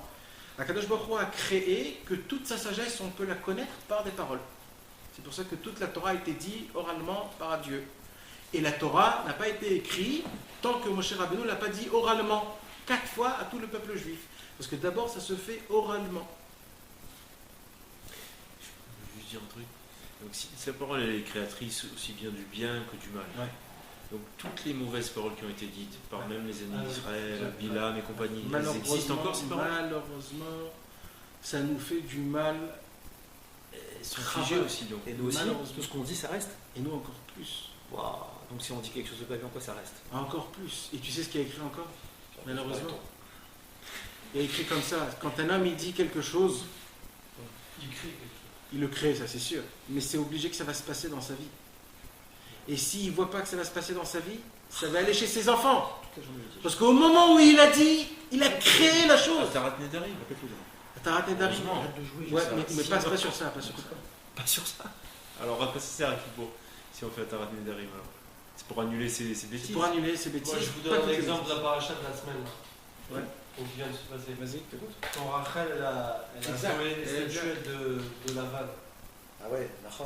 Jacob il a dit à Lavan, Ouais. Lavan il vient voir Jacob et lui dit elles sont où mes statuettes. Jacob lui dit que celui qui a, si quelqu'un il a pris les statuettes, qui meurt, tu vois, mais il savait pas que c'était Rachel qui avait pris les statuettes. Et il se trouve qu'à la fin de la paracha, tu vois, lorsque... Tu peux dire que c'est quand même Yarakov qui a parlé, c'est pas nous. Quoi. Ouais, non, le parole de Tzadik... Bon, on t'a dit que ça se fait tout de suite. Nous, ça prend un peu de temps, mais ça prend quand même. Ça fait quand même, c'est ça, faut faire attention. à ce Rabbeinu, qu'on il parle de ça dans dit. Faut faire plusieurs attention à ce qu'on temps, dit. Ça se réalise. malheureusement. Mais il C'est donne, pour ça. il donne un peu l'antidote aussi dans la Torah. C'est pour ça que C'est Rabbi bon. Nachman, Mais il explique de revenir sur déjà de demander pardon, bien sûr, c'est la date On Tchouva, peut annuler. mais même de faire le. Rabbi Nachman, la- c'est pour ça qu'il nous dit combien c'est important de dire des bonnes paroles. Par contre, on peut jouer avec ça aussi. Si on Et veut c'est quelque- ça. si on veut quelque chose C'est-à-dire sur la de religion, dire je vais être un tzaddik. Au moment où tu as dit ça, tu es obligé, c'est obligé. tu vas au mal. Si c'est pas toi, c'est tes enfants. Hanouka. C'est obligé. Hanouka. Je veux être un tzaddik, je veux voir Eliyahu Hanavi. On va voir la Géoula. Exact. Et il dit Rabbi Nachman, Ça va être il sympa. faut méditer, dit Rabbi Nachman. Il faut méditer des heures et des heures à faire des choses comme ça. Mais quand on médite, ça crée rien du tout, en fait, on n'a pas dit. Non, de méditer par la bouche, c'est un chidouche de Rabbi Nachman. Il a aussi un très grand ridouche, Rabbi Nachman, c'est qu'il compare la bouche à la Brit Mila. Souvent, il Ouais, Brit Hamor, Brit Hadasha. Voilà. Et qu'en fait, avec les deux, on crée, en fait. Et avec la bouche aussi, on crée, vraiment. C'est exactement pareil. C'est exactement Exactement pareil. pareil. Il n'y a aucune différence. Comme on peut faire un enfant avec en bas, on crée la même chose. Mila, c'est un mot. Ouais, Mila et Mila, Brit Hamor et Brit Mais là, ce Hadasha. qu'il veut dire, c'est que tu limites aussi avec la parole, non? Là, ce qui veut C'est dire, quelque ouais. chose qui est infini. Ouais, et c'est les mots, contraire. ça- Exact. c'est limite. Là, c'est ce qu'il veut dire. Ouais. Là, c'est ce qu'il veut dire. Gvul, Gvul, ça veut dire il y a une barrière. Limite. En fait, il y a une calculation et pas- Aval be'achalal apanouï, maintenant, regardez ce qu'il dit là. Aval be'achala la panouille, shu makif kol olamot. Maintenant dans le vide, d'accord? Dans le vide, là où Akadosh Baruch Hu, il s'est contracté, donc il n'est pas. D'accord? Vous, panouille mikol kavechol, en cham shum dibur, là-bas, comme il n'y a aucune création, donc il n'y a aucune parole. C'est pour ça qu'il n'y a pas de réponse. Qu'il n'y a pas de parole. Comme, je répète, Il n'y a pas de création, il n'y a pas de parole. tous, comment on crée? Par la parole. Comme ça, Akadosh Baruch Hu a créé le monde en entier. Maintenant, dans le contraction, là où Akadosh Baruch Hu s'est contracté, c'est-à-dire dans le vide, dans le Chayapanoï, Dieu il n'est pas là-bas. Il n'y a aucune, c'est l'inverse de la construction dans le vide. Il n'y a pas de aucune création. C'est une grosse question. Alors, comme il n'y a pas. Attends. Comme il n'y a pas de construction, donc il n'y a aucune parole. S'il n'y a aucune parole, quand on pose une question de là-bas, je ne peux pas répondre. Mais dans Pirkei Avot, on dit qu'il n'y a pas de plus grande valeur que le silence. Exact. Alors, Bah, c'est ça la réponse. Bah oui, mais où est la question? Non, moi je. c'est-à-dire que le silence, il crée rien. Donc comment les Avot, ils peuvent dire qu'il n'y a pas de plus grande valeur que le Parce silence? que quand tu rentres dans une question où il n'y a pas de Quand tu crées, réponse, le la- silence te fait monter. Non, dans là une- on te dans parle de une quelque chose d'autre. Ah. Là, on te dit comme ça. Des fois, c'est tellement important. C'est-à-dire, c'est tellement grave ta bouche. Parce que notre bouche, en vérité, c'est quoi? C'est un couteau à deux lames. Ça veut dire, tu peux même des fois parler avec ton enfant sans que tu saches, tu as tué la moitié du monde. Comme par exemple, il y a des gens qui disent, ouais, c'est marocain et tout ça. Il a pris, on va dire, 50 000 Marocains juifs, il les a trucs. Ben oui, c'est ce que je te dis. C'est pour ça. Donc, les Pirkei Avot, ils viennent là tout de suite et disent, Attends, vaut c'est mieux. complètement autre chose. Alors. Ouais. Vaut mieux te taire. Parce que quand tu vas te taire, au moins tu vas pas faire de gaffe. Moi j'ai un problème sur cette Torah et peut-être tu peux m'aider à. Rabbi Nachman il dit que Dafka aussi, dans les endroits vraiment où tu crois qu'il n'y a pas Dieu, même là-bas il y a Dieu. Ouais. Donc comment t'expliques cette. Là par exemple, que ce soit dans l'exemple des sciences ou même dans le monde dans lequel on est, même dans les pires endroits, il y a Dieu. Dieu, il est partout. Il fait un croisement à cahier. Ouais. Alors c'est très simple, Rabbi Nachman, il le dit au début. Tu sais ce qu'il dit, Rabbi Nachman? Et moi, je vais te poser une autre question, encore plus forte que ça. Comment on peut dire que Dieu se contracte? Comment? C'est une question du frère Panou. Ouais. Non, mais c'est-à-dire, comment on peut dire que Dieu se contracte? Le bonheur chez l'homme. Dieu se contracte, c'est impossible. C'est une lumière qui est infinie. Tu sais, c'est quoi la réponse? C'est très simple. En vérité, tout ce qu'on parle là, c'est vis-à-vis à toi. Mais lui, il n'a rien changé. Ouais. C'est-à-dire que lui, il ne s'est jamais contracté, lui. Akadosh Baruch Hu, s'est jamais C'est contracté. pédagogique. C'est par rapport à toi, hein. Qu'on est obligé d'expliquer. C'est la fenêtre qui devient très petite et il y a très peu de lumière qui passe. C'est qu'en vérité, il est caché de toi. Mais en vérité, il est toujours là-bas. T'as compris? Ouais. C'est ça l'histoire. C'est qu'en fait, il est caché. Mm. Pas Chas Veshalom, il y a un vide. On ne peut pas dire qu'il y a un vide, ça n'existe pas. Et il dit Rabbi Nachman au début. Il est dissimulé. Mais donc, où que tu sois, toi, tu as toujours moyen de le. C'est Emouna, c'est la Emouna, et c'est aussi Aïe, bien sûr. Il a mis un masque en fait. Il dit Rabbi Nachman, Rakshei Efshar la Il y a un On ne peut voile. pas comprendre que d'un côté tu dis qu'il n'est pas là, et d'un autre côté tu dis qu'il est là. C'est pas du tout retiré, mais il a mis un voile. Ouais, exact. En vérité, il s'est voilé. Donc venez, on continue pour qu'on puisse tenir la. Mais s'il n'y a pas de parole là-bas, il n'y a pas de question non plus. Ça, Si, c'est si, si, il y a si. pas, tu me dis il n'y a pas de parole. donc Non, il y a pas parce de que- réponse. Mais non. on revient à la question. Parce que la question, c'est même pas une parole. Une vraie parole, c'est quand tu dis quelque chose de concret.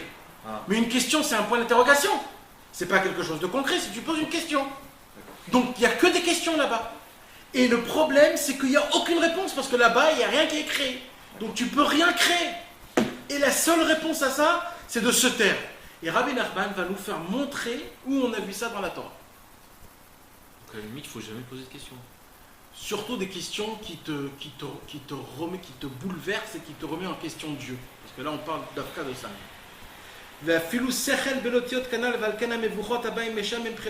C'est pour cela que toutes les contradictions qu'on trouve, ils sont d'un niveau de shtika, c'est-à-dire de se taire. Parce qu'il y a c'est un silence. On a vu ça chez Moshe Rabbeinu. כששאל על מיתת רבי עקיבא, זו תורה וזו זכרה, ישיבו לו שתוק, כך עלה במחשבה. Moshe Rabbeinu est monté dans le ciel Akadosh Baruch Hu lui dit, Moshe Rabbeinu, je veux te donner la Torah. Alors Moshe Rabbeinu il dit, ok, mais d'abord fais-moi montrer les sages de toute la Torah jusqu'à la fin des temps. Et Akadosh Baruch Hu lui a déroulé tous les sages jusqu'à la venue du Mashiach. En plein milieu des sages qu'il a vus, il a vu Rabbi Akiva. Et il a vu Rabbi Akiva quand il était assis dans sa yeshiva avec ses 24 000 élèves et qui faisait des drachotes sur les taguines des otiotes, des lettres, c'est-à-dire dans chaque lettre de la Torah, il attachait les couronnes et il faisait de ça des torotes et des torotes. Quand Moshe Rabbeinu a vu ça, il a dit, oh là là, c'est qui lui? Il lui a dit, c'est Rabbi Akiva. Il a dit, oh là là, donne-lui à lui la Torah. Moi, même ce qu'il fait, je ne sais même pas faire. Alors non, il a dit à Kadosh Baruch Hu, c'est toi qui dois donner la Torah. On lui a dit, bon, fais-moi montrer au moins c'est quoi, comment il va mourir. C'est quoi son sahara? Un homme aussi grand comme ça, fais-moi montrer c'est quoi son mérite. Et qu'est-ce qu'il lui fait montrer à Kadosh Baruch Hu? Comment il meurt. Les pagnes en fer. On le prend. Les Romains, tout ça. Les Romains, comment on dit en français? On le paie. On le lacère. On le. Les puces. Écarquille. On l'écarquille, on les pecelle. Avec des peignes. Avec des peignes en fer, on lui grasse tout son corps. Alors Akadosh là Moshe Rabbeinu il a dit Zou Torah, Rizou Srara. C'est ça la Torah et c'est ça son salaire. Ouh, c'est une question là qu'il ne fallait pas poser. Ça c'est une question. Qu'est-ce qu'il lui a dit à Hachem? Il a pas donné la réponse. Il lui a dit Shtok. Oui, mais il a donné la réponse. Bah, c'est ça la réponse. C'est ça la réponse. C'est la solution Shtok. pour qu'il Il y a une autre Torah où il dit, Rabbi Nachman dit qu'il lui a donné la réponse à Kadosh Baruch Hu, mais il a dit ne la prononce pas, parce que si tu prononces la réponse, après tu vas avoir encore une autre question. C'est cette Torah, c'est cette Torah. C'est ça la Ça veut Torah. dire C'est cette Torah. Rabbeinu il lui dit, Akadosh Baruch Hu nous explique que comme ça il lui a dit. Hachem il lui a dit, tu veux avoir une réponse? Shtok. Tais-toi.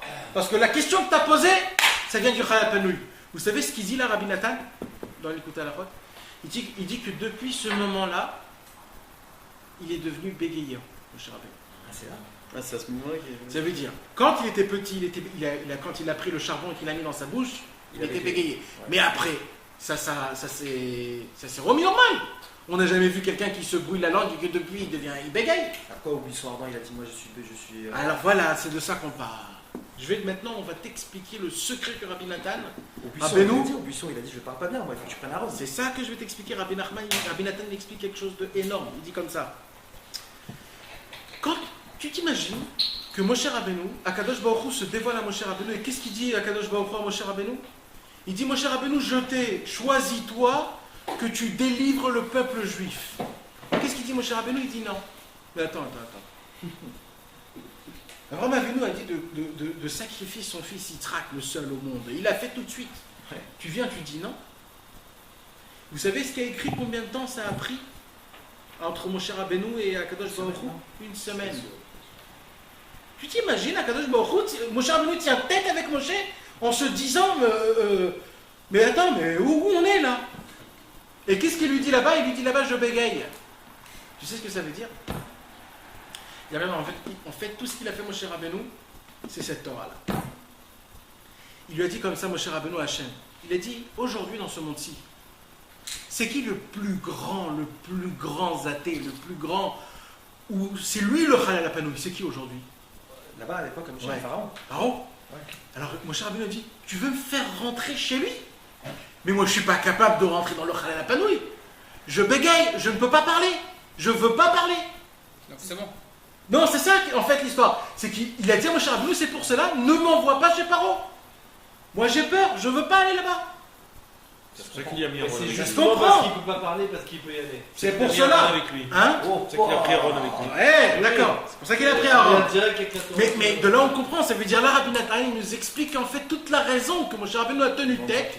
C'est parce qu'il avait peur de rentrer dans le Chalal Panouï. Parce que là, c'est face à face avec Paro, imagine-toi. C'est pour cela que qu'est-ce qui s'est passé quand il est venu chez Paro? Qu'est-ce qu'il a dit Paro? Mi Hachem. C'est qui Dieu? Moi j'ai un livre où il y a tous les dieux. Et on va voir si Dieu, ton Dieu, il est inscrit. Il a ouvert les. Il a dit, il n'y a pas écrit ton Dieu là.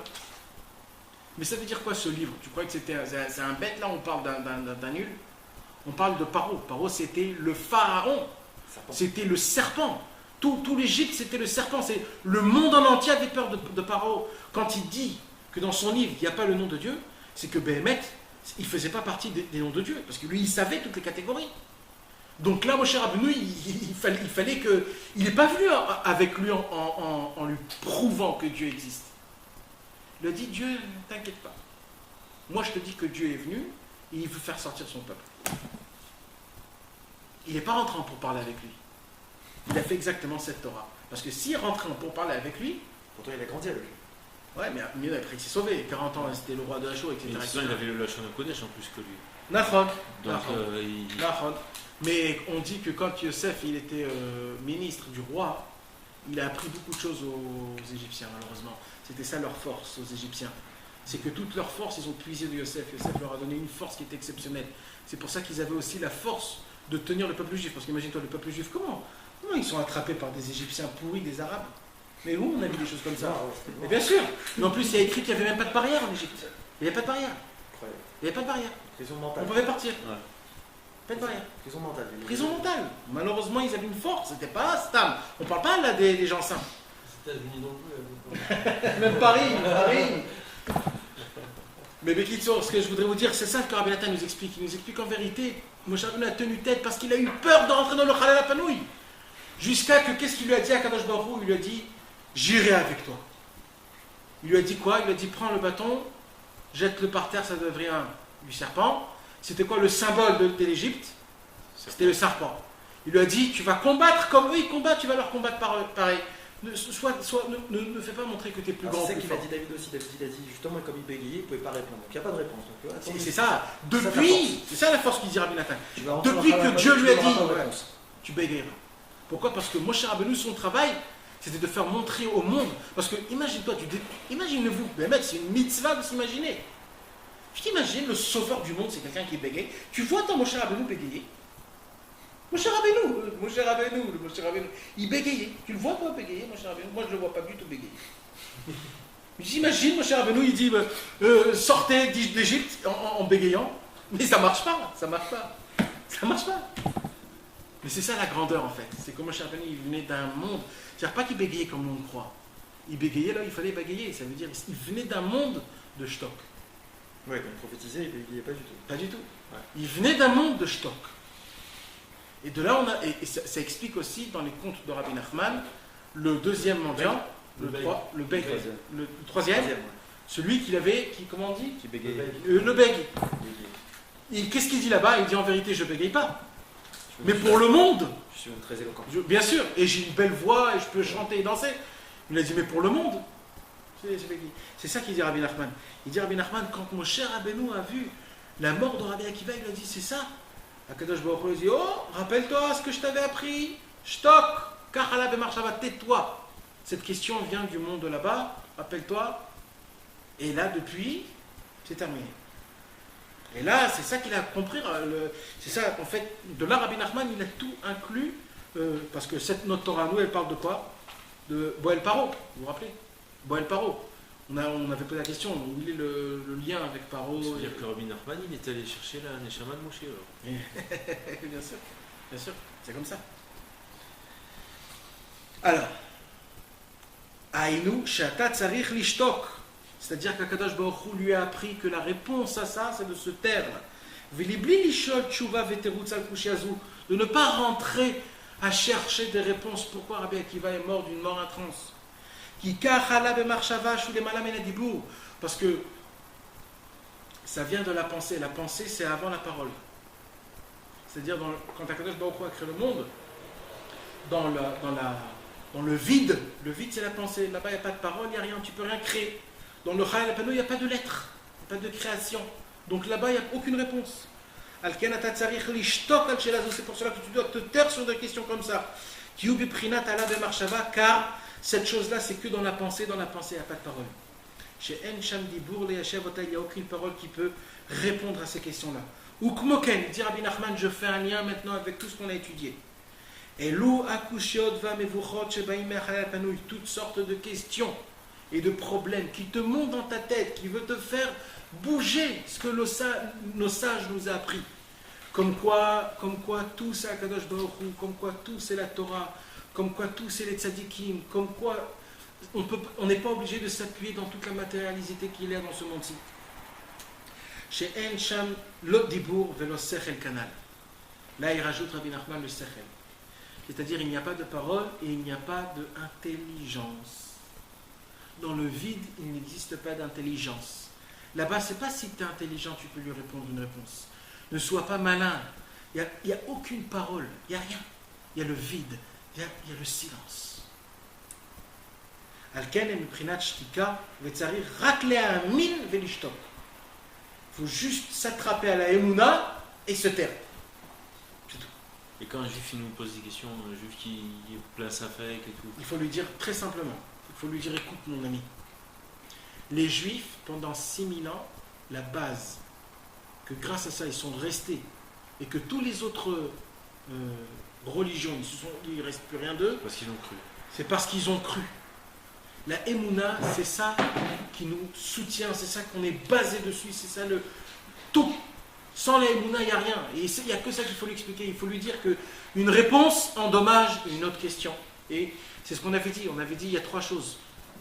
Il y a toujours une réponse à chaque question. Il y a toujours sur cette question, sur cette réponse, une autre question. Et ça ne fait rien si je n'ai pas de réponse à cette question. Il faut toujours se rappeler. Donc ça ne sert à rien le pourparler, question-réponse, question-réponse. Tout ça, c'est du pipeau.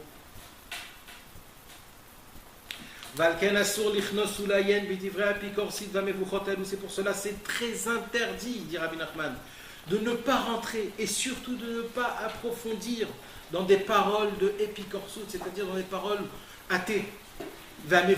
Et tous les labyrinthes, quand tu rentres, on te pose des questions que c'est trop.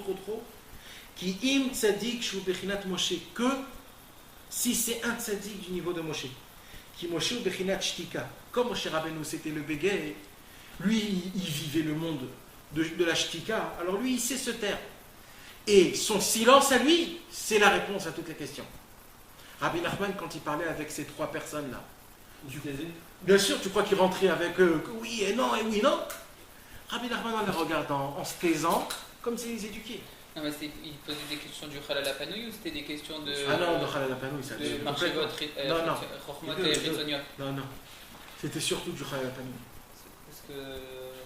Parce que. Le Rizoniot, Rabbi Nachman, on peut lui répondre. Tu veux faire quoi? Des questions de maths et tout ça qui va Ouais, reposer tous les trucs scientifiques. Ça, il les a écartés, ça, c'est rien ça. Il y avait en plus des questions du Khalal Apanouï. Ouais, surtout des questions du Khalal Une Apanouï. fois qu'il a écarté les maths, après il a fait les maths. Surtout. Alors, et comment ça c'est Shayach et les noms en fait? Ça c'est plutôt des études pour des sadikim, mais non pas des sadikim. Alors c'est ça l'histoire, c'est que ça c'est le secret de tout. Sache une chose, une base, la base la plus importante de tout, c'est que malheureusement d'appliquer la majorité des choses on ne peut pas. Alors qu'est-ce qu'il faut faire? Il faut s'associer à celui qui accomplit ça. Quand on s'attache au tzaddik, à Rabbi Nachman de Breslev, on est associé à lui, et quand lui il monte, on monte, quand lui il descend, on descend. C'est lui qui fait ce travail pour nous. C'est ça, l'histoire de tout, c'est Itkashrut tzadikim. C'est la base de tout. C'est de s'attacher au tzaddik. On répète ce qu'on avait dit. Ça veut dire quoi s'attacher au tzadik? Par sa pensée, par son étude, même par la parole des fois. Tout simplement. D'y croire en ce qu'il dit, comme quoi ce qu'il dit, c'est le 100% mieux que tout. Juste du fait que tu arrives à prendre ta pensée et de la dire ma pensée à moi, ce qu'il dit Rabbi Nachman, j'y crois. Déjà ta pensée à toi, elle est associée à Rabbi Nachman. Mais ça veut dire quoi? J'y crois ou j'y crois pas? Ça veut dire c'est tzadikim, c'est-à-dire c'est comme si tu dis je crois pas ce qui est écrit. Non, parce que des fois, il y a à croire et il y a à croire. Il y a à croire, ouais, c'est beau, c'est bien. Et il y a aussi s'attacher aux choses, c'est-à-dire d'essayer de les vivre, de faire avec ça quelque chose. Tu comprends, dans ta tête, ça résonne. Quand on lit par exemple le Shulchan Aruch, c'est ce qu'on fait, non? Le Shulchan Aruch, c'est plus action, c'est-à-dire quand tu sais les choses, ça s'arrête là, après ça devient un instinct. C'est action aussi. Non, ça il faut le vivre, c'est-à-dire ça il faut le penser. C'est-à-dire ça c'est quelque chose que ça se fait tout le temps et ça se fait pas d'un côté, mais ça se fait tout le temps. Ça veut dire en vérité, le tzaddik Rabbi Nachman en haut dans le ciel, il combat des combats énormes. Et nous, si on est tout seul, on ne peut rien faire de tout ce qu'il y a écrit ici. Maintenant, de s'attacher au tzaddik, en vérité, c'est d'étudier sa pensée. Quand tu étudies sa pensée, tu t'attaches à lui. Et quand on essaye de le mettre en application, encore plus tu Alors t'attaches c'est ça à lui. ma question, c'est comment tu mets en application ça? RZ Shayach Helen, Shtika et tout ça, tu vois? Alors, d'abord, ça nous apprend le fait que quand tu as des questions comme ça, il faut savoir tout de suite Écarté. Bien sûr. Ça, c'est l'essentiel étude qui nous apprend ici. D'abord, c'est de savoir entre les deux questions qu'on a. Il y a des questions de science et des questions de conclusion. Il faut savoir que d'abord, ces deux choses-là, il faut tout de suite les écarter.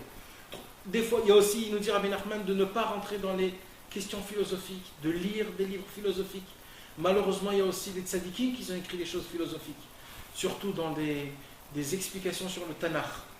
Par exemple, le Ralbag. Le Ralbag, il a écrit plein d'explications dans le Tanakh qui sont philosophiques, que Rabbi Nachman, il dit, il n'aimait pas trop ça. Il dit, c'est pas pour notre génération. Comme le livre des égarés du Rambam aussi, c'est pas pour notre génération. Ça ne nous appartient pas, nous. Pourquoi? Parce que c'est des questions et des réponses, nous, on n'a pas besoin de tout ça. En fait, Rabbi Nachman, il dévoile dans cette Torah une nouvelle facette, comme quoi l'essentiel et la chose la plus forte qui puisse exister, c'est la Emouna. C'est quoi la Emouna? C'est la confiance aveugle au tzaddik. De savoir, de ne pas croire que tout dépend de ma compréhension, de ma sagesse. C'est ça. Si tu as compris ça, tu as compris ce qu'on a étudié là. De savoir qu'il y a des choses où il faut baser le cerveau et de s'appuyer à la Emouna. Ça, c'est très dur pour beaucoup de personnes. Pour tout le monde. Et je répète, Rabbi Nachman dit, quand on ne parle pas avec Hachem, Pour les gens intelligents, c'est dur pour eux. surtout pour les gens intelligents, mais quand on ne parle pas avec Hachem, ce jour-là qu'on ne parle pas avec Hachem, malheureusement, on apprend une étude avec le Yetzirara, comme quoi le monde, c'est ça le Dieu. Qu'est-ce que tu leur donnerais comme conseil? Alors, j'ai un ami à moi qui est Brest, qui va au Man, il n'arrive pas, il faut qu'il ait son cerveau. C'est un type intelligent. Qu'est-ce que je peux lui donner comme conseil? De crier. Aïe. Je peux pas accepter ça. Je peux pas accepter ça. J'arrive pas à accepter qu'il faut que je mette mon cerveau de côté. Je peux comprendre, mais on n'est pas des ânes. Il va au Man et tout. Hein. C'est quelqu'un d'extraordinaire. Je peux lui raconter l'histoire que j'ai entendue moi de la bouche d'un Roche Kolel lui-même qui racontait qu'il avait un frère qui avait étudié le Talmud toute sa vie et qu'un jour il lui a dit comme ça, donc désespéré, il a dit Rav, je crois pas en Dieu. Wow. Donc au final c'est vraiment, il n'y a que la Emouna. Mais cette Torah-là, pourquoi tu crois que je l'ai choisi, cette Torah-là? Il y avait un grand tzaddik en Pologne qui s'appelait Rabbi Yitzhak Breiter. Rabbi Yitzhak Breiter, avant qu'il c'était un tzaddik, c'était un homme qui était exceptionnel dans toutes les philosophies, dans toutes les chimies, dans toutes les biologies, dans tout ce que tu veux. C'était un expert, c'était un homme, et le pire de tout ça, c'est que c'était un religieux, c'est-à-dire c'était pas un... Il étudiait la Gemara comme tu dis et tout, c'était quelqu'un qui était dans la Torah, mais pour lui l'essentiel c'était que les sciences, et c'était... il n'avait pas d'Emouna, quoi. Il étudiait la Torah sans Emouna. Et un jour, il est rentré dans une choule en Pologne, il a ouvert un livre, c'était le Likutei Moharan, il est tombé sur la Torah 64, il a lu depuis le début jusqu'à la fin, cette Torah l'a bouleversé, l'a explosé. Cette Torah l'a fait rapprocher de Breslev, de Rabbi Nachman. Cet homme-là, 20 ans plus tard, était la tête de 30 000 Breslev. 30 000 Breslev. C'est lui la tête de tous. C'était une bombe atomique. Malheureusement, Hitler les a tous pris. Mais imagine-toi, c'est quoi cette Torah pour que tu puisses comprendre. Il y a deux Torahs qui parlent sur la Emouna qui sont exceptionnelles pour comprendre. C'est la Torah 64 et la Torah même 49. Ces deux Torahs-là, c'est des Torahs qui sont béton armé en te faisant montrer comme quoi le cerveau humain, en vérité, il est rien. Mais je suis sûr et certain, il faut que cet homme il étudie le Likutei Halachot. Parce que le Likutei Halachot sur cette Torah-là, un homme ne peut pas... Rabbi Nathan, il est tellement fort cet homme-là qu'il t'arrive à te faire montrer dans ta tête, dans ta neshama, comme quoi c'est normal, je comprends logiquement que je ne peux pas tout comprendre, je ne comprends pas. Tout je peux comprendre, non. Il y a des choses que je ne peux pas comprendre. Et pour ça, il faut ouvrir les livres. C'est ça de s'attacher au tzaddik. S'attacher au tzaddik, c'est de lire les livres. Tu vois, c'est ce qu'il n'accepte pas, lui, comme message. C'est Abraham, il répète tout le temps ce message-là. Qu'en fait, plus tu neutralises ton cerveau, et plus tu peux te rapprocher de la Kadosh Baruch Hu. Bien sûr, bien sûr. C'est ça qu'il accepte pas. Top. Donc quand on dit de neutraliser son cerveau pour... Cerveau humain, pas cerveau de Torah. Non, mais son cerveau, c'est de manière à pouvoir recevoir les choses de manière intègre, Exact. qu'elle ne soit pas. Exact. C'est-à-dire que tu ne dois pas faire appel à ton cerveau. C'est qu'au moins, quand tu reçois la chose. On ne parle pas d'un simplet, on ne parle pas d'un bête là, c'est certain. On a dit ça au début de la Torah. Ah ben nous, il y a écrit mes fourrages qu'on doit utiliser notre cerveau le plus qu'on peut dans la Torah. Mais au moment, que ce cerveau s'appuie sur la Emouna. Attends, on a le bail qu'on soit des bêtes, des simplets. C'est le top du top. D'accord. Ça aussi c'est vrai. Alors venez juste, on termine notre ligne.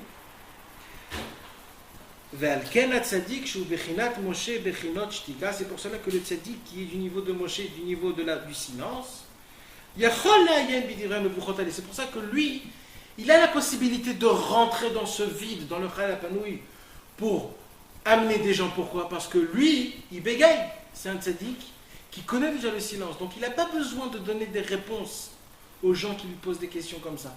Donc lui, il a la possibilité de chercher des gens comme ça, puisque lui-même, s'il est du niveau de la shtika. Vetzarir dafkalayem, et un tzaddik comme ça, il a l'obligation d'étudier ces livres-là, de rentrer dans des palais de points d'interrogation. Pour ramener toutes les âmes qui ont été perdues de là-bas.